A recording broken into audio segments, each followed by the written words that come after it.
Yes, I wrote the book in such a way that it would be a great gift. When you don't know what to do when somebody is going through something, a book with a casserole is a great idea. So, okay, we are going to start off with a little bit of audience participation. So, raise your hand if your life or somebody you know and love has been affected by cancer. Whoa. Okay, and would you mind keeping it up if you, as I rattle through these things, if you deal with any of these? So, parenting stress and struggles, grief, loss, infertility, chronic pain, mental health issues, aging parents, addiction, keep your hands up, business sinking, a bank account that won't float, not being married. Heck, being married. Thank you. I mean, we've got a lot of hands up. I mean, I know we might be joking, but by the end of tonight, with all these struggles, I want to do two things. One, I want to encourage you in the middle of whatever you're struggling with.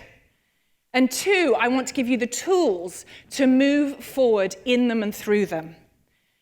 As Holly said, my name's Niki, and we church planted in Charlotte, North Carolina 13 years ago. And as you can tell from my accent, I am actually from the deep south of England. So yes, we moved here 13 years ago. And in all of that church planting, you do everything when you're a church planter. It's kind of buy one, get one free. He's the pastor. I'm just the freebie that comes along. And you do everything that you turn your hand to. And I always said I wanted a thing. And it wasn't until my life fell apart that I started to write and share my story. And my story is one, as Holly said, where my mum was diagnosed about 12, 14 years ago with lung cancer, small cell aggressive lung cancer. And if you know anything about cancer, that one is brutal. And unfortunately, she passed away after surviving just 14 months. And then my sweet sister Jo, who was only 43, was diagnosed with the same thing, small cell aggressive lung cancer. And she too survived 14 months and died on New Year's Eve, 2011, 2012, as the clock was striking midnight, which I thought was apt for my party girl sister. She knew somebody would be having a party on New Year's Eve. But then just 6 weeks later, just a few months after I'd run a marathon, I was fit and healthy, I was diagnosed. Now mine wasn't lung cancer like my sister and my mum. Mine was rectal cancer. And now I've only just got to the point where I can say that, like in front of a live audience, because we started off with like colon cancer, because that sounded so much better. But yes, it was rectal cancer. I had a tumor the size of a double-stuffed Oreo, stuffed where the sun doesn't shine. And it felt like the heat-seeking missile of death from our family had locked in on me, or more precisely, my rear end. And so, my world fell apart, as you can imagine. And I started writing at first on Caring Bridge. If any of you are familiar with that, it's a site to keep friends and family updated. And more, as I shared more of my story and less about the medical updates and more about what God was doing and what God was saying and the hilarious stories that happen when you have rectal cancer. I mean, you can't imagine the funny things that happen. Like the first time I went for a radiation appointment, I'd just been for a walk with a friend, and I was wearing those shorts with the kind of panties. I call them pants, but you call them undies? Undies, inside, that are all sewn into your shorts. And, it's hot in Charlotte, and this English woman doesn't like to wear too many undies at once, so I hadn't worn undies with my undies.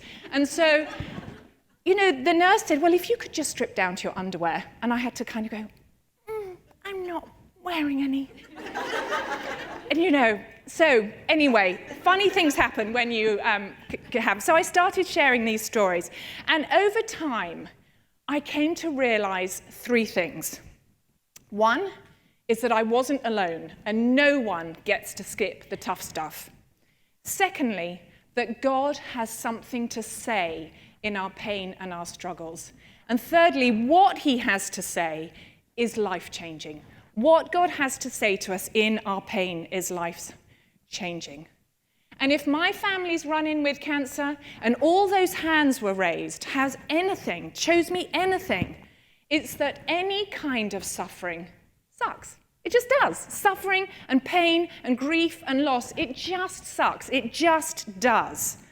I remember where I was when I got the call about my mum. She was living in Vancouver in Canada, and I was in London, and it was awful.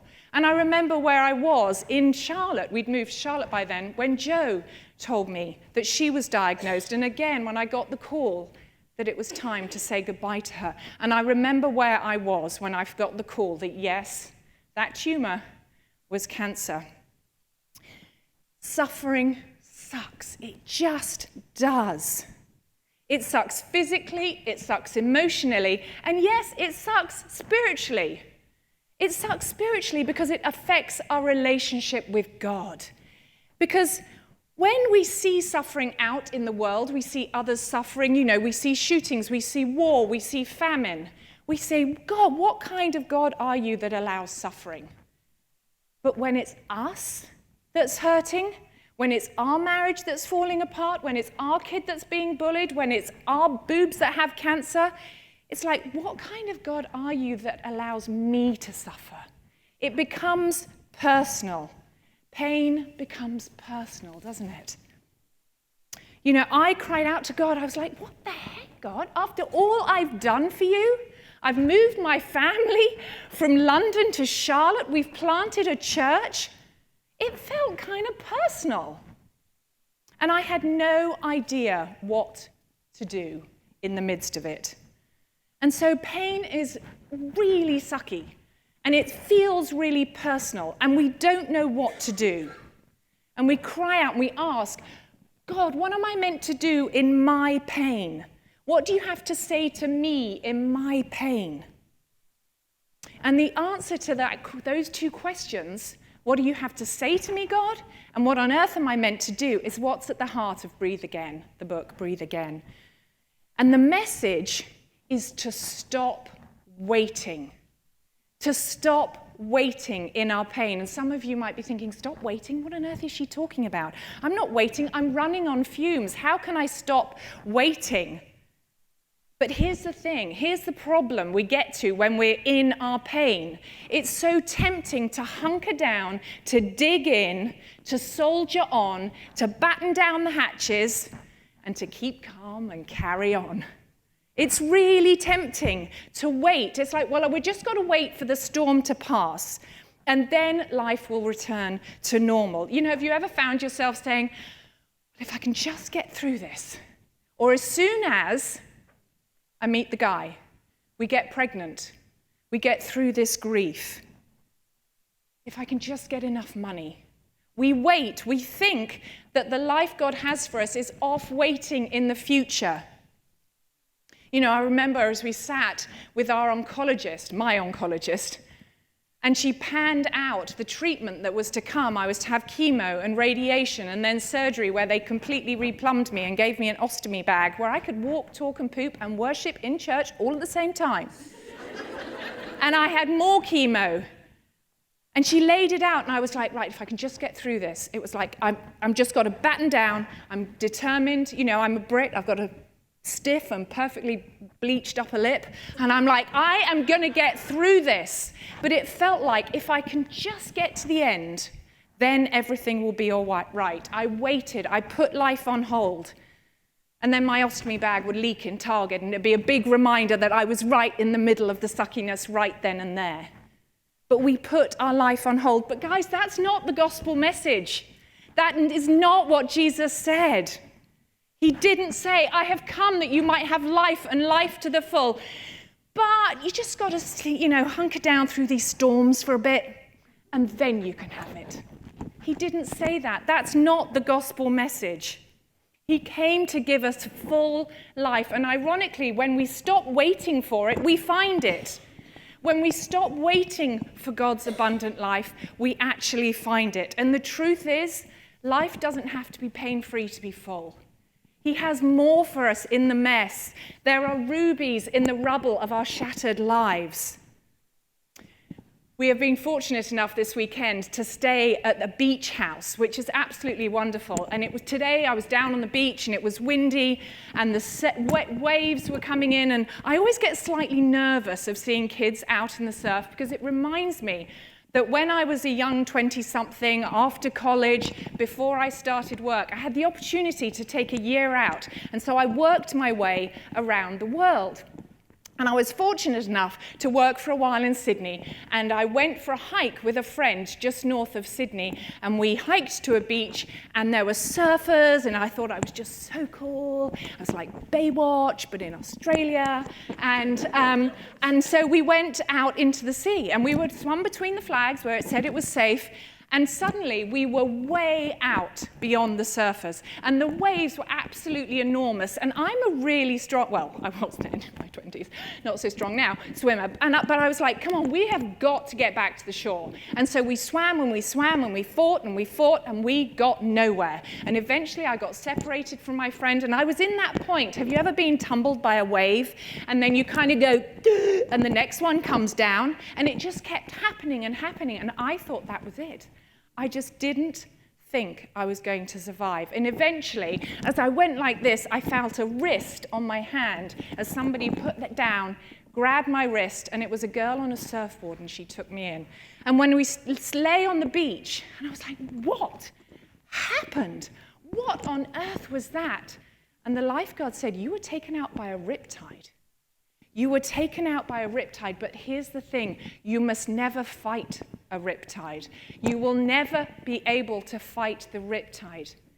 There's no life fighting the riptide, but there's an awful lot of life and fun when you turn parallel to the shore and you go with it. And what happens in a riptide is that it comes out, but then it turns and comes back in again. And he pointed to a guy who dived in and did just what we did, and he got taken out. But then he didn't fight to come back in. He turned and he swam parallel to the shore. He was having the time of his life. There is a life in the riptide. When stuff happens in our life, when the guy walks out, when the bank account collapses, whatever it is, when we get a diagnosis, we get the call from school about something happening to our kid, we turn parallel to the shore. There is life in the riptide when we feel like we can't survive and we can't breathe. And that's what's at the heart of Breathe Again. How to swim parallel to the shore. And it's, I wish I'd been able to write a book that was like 7 quick fixes for when life stinks. And it was just do these 7 things and life will be all happy, skippy, and healthy and wealthy, and wouldn't it be great? But that's not how it works. So these are 7 practices, the things that we can do to start swimming with the riptide. And I want to share just 3 things today, not 3 of the practices, but 3 things that we can do to start swimming parallel to the shore when we feel like life has taken us out by a riptide and we feel like we can't breathe, but we're struggling in all that suckiness and we've put life on hold. How do we stop waiting and start swimming parallel to the shore? Well, the first thing we need to do is we need to explode the myth of a perfect life. Explode the myth that life should be riptide free. Because so often we think we live in a glossy culture, therefore life should be glossy, but it's just not. You go on the internet, you see TV ads, and everything is glossy and perfect. You just need to scroll through Instagram and you see kind of children in neutral tones skipping through the forest and reading in tree houses and not killing each other, And we just think, it's Instagram, tell me who I really am. Facebook, tell me how my life should look.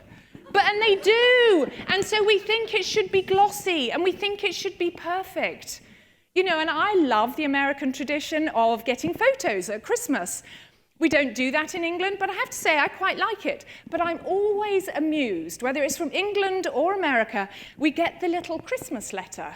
And it tells us that Lucy has won the spelling bee worldwide, intergalactically, and little Johnny, has done a space camp at NASA, and little Abigail, little Adam has been picked to play football at Alabama, despite the fact he's only 9 and still playing flag football. And here's the picture of us doing humanitarian work in Afghanistan over Thanksgiving. And you're like, oh my goodness, their life is perfect. But of course it's not. It's a myth. It's a myth that it's perfect. You know, no wonder we try and keep it all together and we say, we're fine. I'm fine. How are you? I'm fine. You know what fine stands for? F up, fouled, of course, fouled up, insecure, neurotic, and emotional. So next time someone says they're fine, say, yes, I know, so am I. Because we are. We buy into the myth that a full life should be a perfect life. But Jesus didn't say, I have come that you might have life and life in all its fabulousness.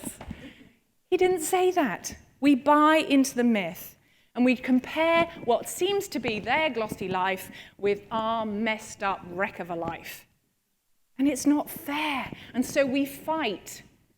We fight to get back to the shore. If I can just get back to the shore, if I can just, when this happens, it will all be okay. If I just work hard enough, if I'm good enough, if I please God so he blesses me, if I don't screw up, if I don't show the world what's really going on. And if I can just get the man, have the baby slim down, sort my kid out, get through this season, whatever it may be. It's a myth that the abundant life is perfect. And it's a myth that we can make it happen. He didn't say, I've come that you might have life and life in all its fabulousness. And he didn't say, I have come that you might have life, but you're darn well going to have to fight for it like a menopausal bitch. He didn't say that. We can't make it happen. Sorry, you did say I could use words. It's your fault. But when we believe these myths, we start fighting to get back to the shore if I can just, or we put life on hold. Yes, he said there are going to be storms and trouble. He did. Yes, he said we can have abundant life in him. But the truth is, we find abundant life in the storms. Abundant life isn't a perfect life. It's a life of connection, of peace, of comfort, of intimacy with him and others. It doesn't look like a beautiful beach house, although I wish it did. It's a myth. And when I had cancer, if any of you have had cancer or people you know and love have, you'll know that as soon as you're diagnosed, you're called a survivor. I didn't know that. I thought you were a survivor once you had survived it. But they call you a survivor right from the minute you are diagnosed. And so I was part of a... I'm jingling, aren't I? I try not to jingle. Anyway, tell me if I'm jingling. Let me adjust myself. There we go. So I was called a survivor, and I became part of an online colorectal cancer support group on Facebook. It was absolutely fantastic. And but you'll read in the book that to start with, I did not want anything to do with the cancer community, but you'll have to read the book to see why. But there were people in there that I met that called themselves cancer thrivers. And I was like, ooh, I like that. I want that. And there was something inviting about it, something hope-filled. It's as if they were saying, I know life sucks, but I'm darn well going to grab the most of it right now. I'm not going to wait. I'm not going to fight to get back to the shore or wait until the future. I'm going to grab it now. And it was so exciting. And I've got friends who I talk about in the book. There's people like Becky, who lost her husband when she was 8 months pregnant with her second child. There's Kristen, who's a mum of 5, and she became a triple amputee after septic shock. There's Todd, who deals with chronic pain. There's Erin, who's got 2 toddlers who both have epilepsy. These people are going through really hard things that don't have an end. Like Grace, who's dealing with brain tumors continuously growing inside her brain. Because that's where brain tumors grow, I guess. But yes, she's constantly dealing with it. And these people I talk about in the book because they are thriving. They're saying, I am going to grab the most of what God has for me right in the middle of the riptide. I'm going to swim parallel to the shore, and I am going to grab it because I know that an abundant life isn't a perfect life. So let's explode that myth. We've got that myth out of the way. Then we need to expose the lies that living in a rip leads us to believe. We've got to expose these lies, girlfriends, because they do us so much damage. And I would like to say that being a pastor's wife, you get like a shot and you become immune to all these lies, that, you know, somehow you're more spiritual than everybody else. But it's a load of hogwash. Don't believe that about your pastor's wife. Oh, of course, Shannon is. She is very super spiritual. But, you know, I believed so many lies when my cancer hit, and I was taken out by that riptide, and I thought the heat-seeking missile of death was in on me and out to get me. And see if you resonate with any of these. It's all my fault. The struggle is all my fault. With my cancer, I thought it was, you know, my genes. It was the fault of the genes that I was born with. But I was told it wasn't. Well, it must be because I'm terrible. I don't wash my fruit and veg properly. Maybe it's that. Maybe it's all the chemicals and the pesticides and stuff that I had ingested. You know, and I took responsibility for the financial, the medical bills. It's all my fault. My whole life is ruined. There's another one that I believed. When my bum got cancer, it felt like my whole life got cancer. Every argument meant my marriage was falling apart. Every time my teenagers sulked, I thought they were doing drugs to cope with my cancer. Because these are the lies we believe. And the other one, it'll never end. I'll never get over this. I couldn't see a way that my life wouldn't be affected by cancer on to the rest of my life if I had a rest of my life. Maybe you can identify with some of those. And I call them self-trash. Stuff I believe about myself. The struggles I believe about myself. And maybe you have some self-trash going on. Some chatter, some mind talk going on. And then there's the God trash. The stuff we believe about him. See if you identify with any of these things that I believed. God's angry. God's angry at me. What have I done to piss him off? God doesn't love me like he loves everyone else. God's busy helping more spiritual people than me, like Susie, who annotates her Bible with highlighters. We believe it. He's busy helping other more spiritual people. He's trying to teach me something if I could just figure out what on earth it is. It's God trash. It's stuff we believe. But it's all rubbish. It's all utter nonsense. And the enemy is going to do his bit to get us to believe this. He's an SOB, girls. He is an SOB, and he wants to hit us when we're down. And we must counter the self-trash with truth. Even if it is your fault, there is now no condemnation for those that are in Christ Jesus. You are free because of what he has done. Even if every part of your life is affected, there is abundant life for every part of your life. Even if it feels like it's forever, it's not. God's abundant life is for now. You know what we say? It's not just pie in the sky when you die, but cake on your plate while you wait with Jesus. It's not forever. And in the same way, we've got to counter the God trash with truth as well. Let's not take our painful lives as evidence of God's anger, but let's take Jesus' death as evidence for his love for us. Because he loves us. I want to look you in the eye this evening and say, you are loved, you are chosen, you're forgiven, you are special, you are enough. We need to believe these things. We need to counter it with truth. There are so many scriptures, so many promises. And if you get one of these, there are just a few of them on the back. Because we need to pour these truths over us to expose the lies that we believe. I remember where I was when I came out of an appointment that I had been to. And as you can imagine, when you have my kind of cancer, there's a lot of doctors kind of slapping on a latex glove and asking you to bend over. And I had a doctor that I hadn't seen before, and let's just say she had the bedside manner of a menopausal rhino.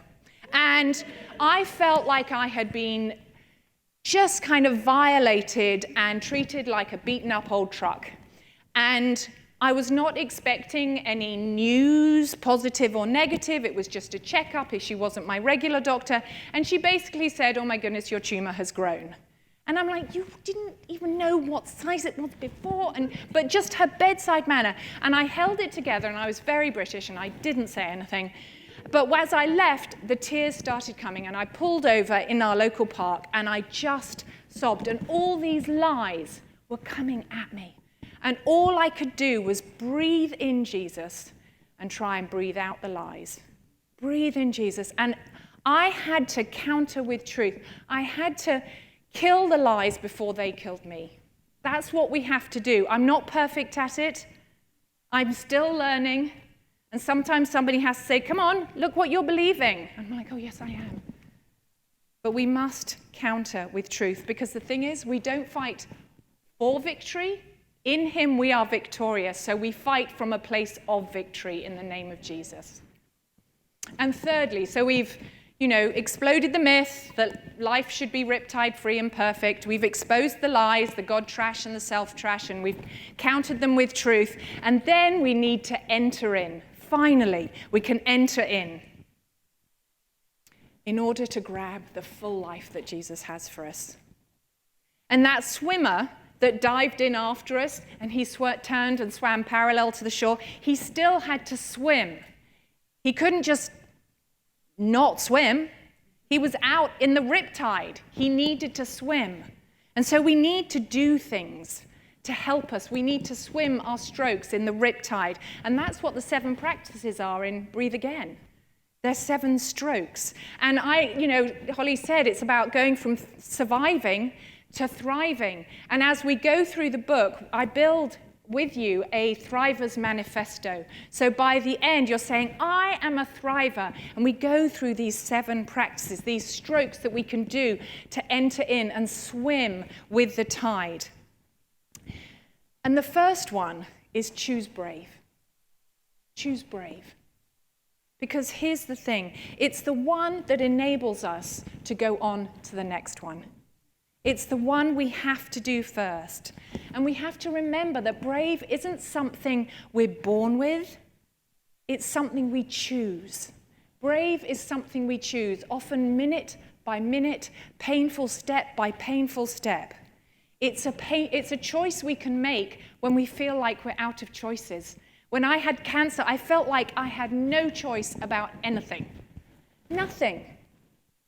Because I had to go from appointment to appointment. Everything was chosen for me. But this is a choice we can make when it feels like the rug has been pulled out from under us. It's not a chocolate or vanilla kind of choice, unfortunately. But it's a choice that leads to life. And for you, it might be just getting out of bed in the morning when your depression hits hard. That's a brave choice. Going to work when your boss is a jerk, that is a brave choice. Saying help is really brave. These are brave choices. Saying, actually, I'm not fine. Saying, will you pray for me? They're brave choices. Even saying, I need help with the laundry tonight. That is a brave choice. Asking to go for coffee with a friend. All a brave choice. It's not always big, but it's always intentional. I was going to read a little bit, but I don't think I've got time. You can read it in the book. So coming back to these 2 questions. What does God have to say to you, to me, in our pain? And what are we meant to do? The answer is to stop waiting. Don't wait for abundant life off in the future somewhere. God has life for you here, right now, in your struggle, in the middle of the rip, when you feel like you can't breathe. He has life for you. He has abundance and connection and peace and joy. All these things that we so long for. God has more even when life has handed you less. God is good even when life isn't. So let me ask you, to what extent are you waiting right now? To what extent have you put your life on hold? Are you holding your breath? Have you hunkered down? Have you battened down the hatches just waiting for this to be over? can I invite you to stop waiting? To explode the myth that you've been believing, that we all believe, that an abundant life, the life that we long for, is off somewhere in the future. Can we expose the lies and counter them with truth? And then can we enter in?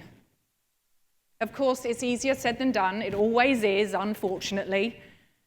And you might have seen the slides about an audio devotion, because this is one of the things that I've done to go along with the book. It's a 10-day audio devotion where I chat to you, and then we have a prayer, and it's a way of doing this. And I'd love to give it to you all. It comes in your inbox every day, and I wish I could get, everybody's email. So we have a text number, and if you text Breathe Again to that number, I think it's 33777, it'll come up on the slides and be out on the slide later.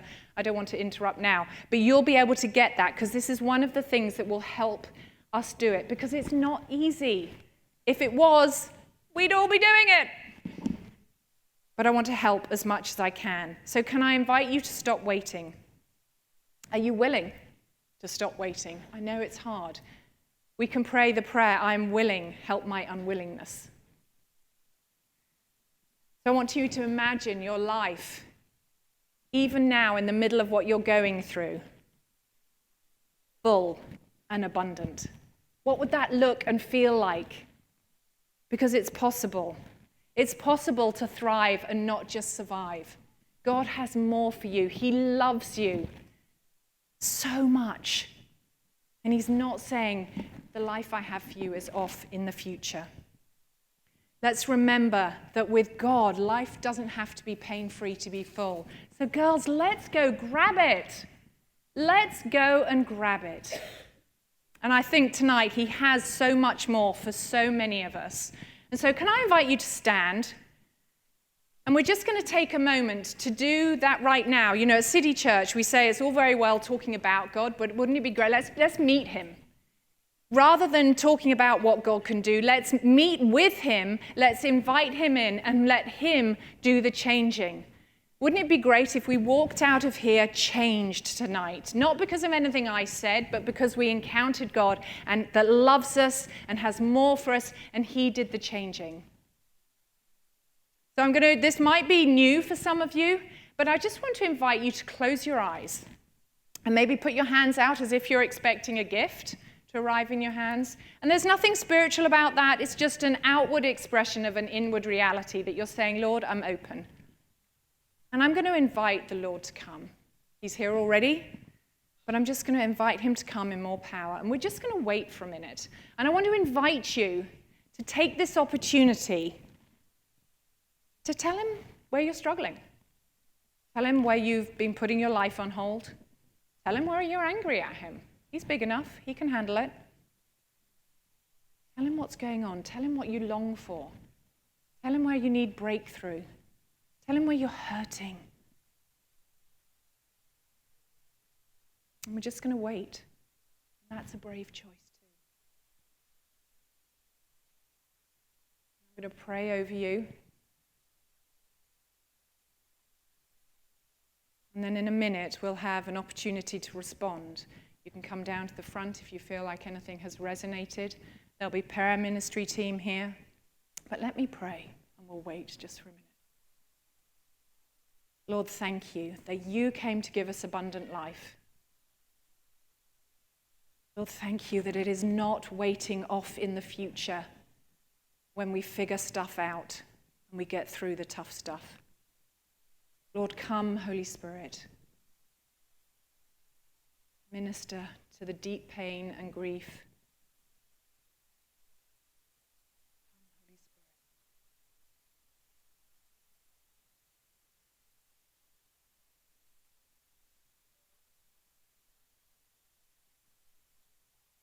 When we invite the Lord to come, sometimes we can feel it physically. Our hands might tingle. We might feel like crying.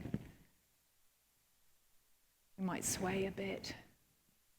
Or we might feel absolutely nothing physically, and that's okay.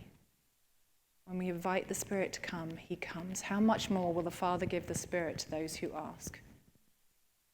So So we say, come, Holy Spirit, have your way.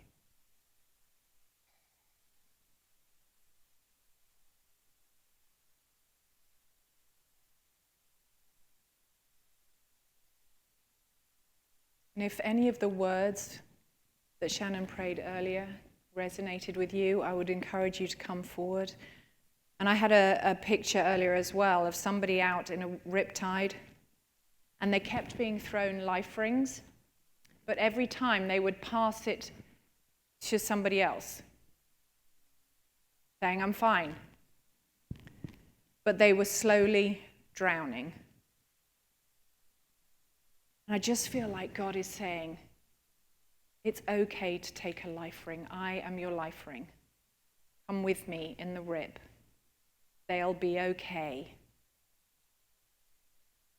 So if that or any of the words from before resonated, or just anything that I have said tonight or somebody else has said tonight, or you feel like God is doing something, or you just want more prayer, can I invite you to come forward? It's a brave step. It's a step of saying, God, I'm willing. Maybe the prayer ministry people can come forward as well. That way you feel like you're coming in a group and you're not the only one, because I know it can be scary. So let's just everyone come forward. And if we keep our eyes closed, and when you get to the front, I encourage you to close your eyes again and just wait on the Lord. Everyone's more interested in themselves than you. So don't worry. Do come forward. Just wait. And the ministry team will come around and maybe lay a hand on you and pray for you. Just as a way of, it's sometimes easier to hear what God is saying for someone else than for you. So Lord, thank you. Come, Holy Spirit, more of you and what you are doing. Pour out your Spirit.